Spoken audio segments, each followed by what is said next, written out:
I have 2 secret tips to share with you in making really great tomato sauces, and I've used them both in this great mushroom, bacon and ricotta pasta. As you can see, the bacon is kind of crisping up, but you just want some allowance for more crispiness because the mushrooms are also going to cook. So you can slice your mushrooms, but I like to tear them and try and get them as equal portions as possible. And then I'm just going to add a little bit of tomato paste.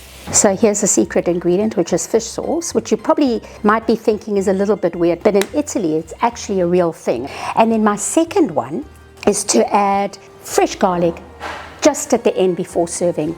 And then I have a selection of herbs here. I've got some basil, I've got some dill and some Italian parsley. They really will add a little bit of like freshness.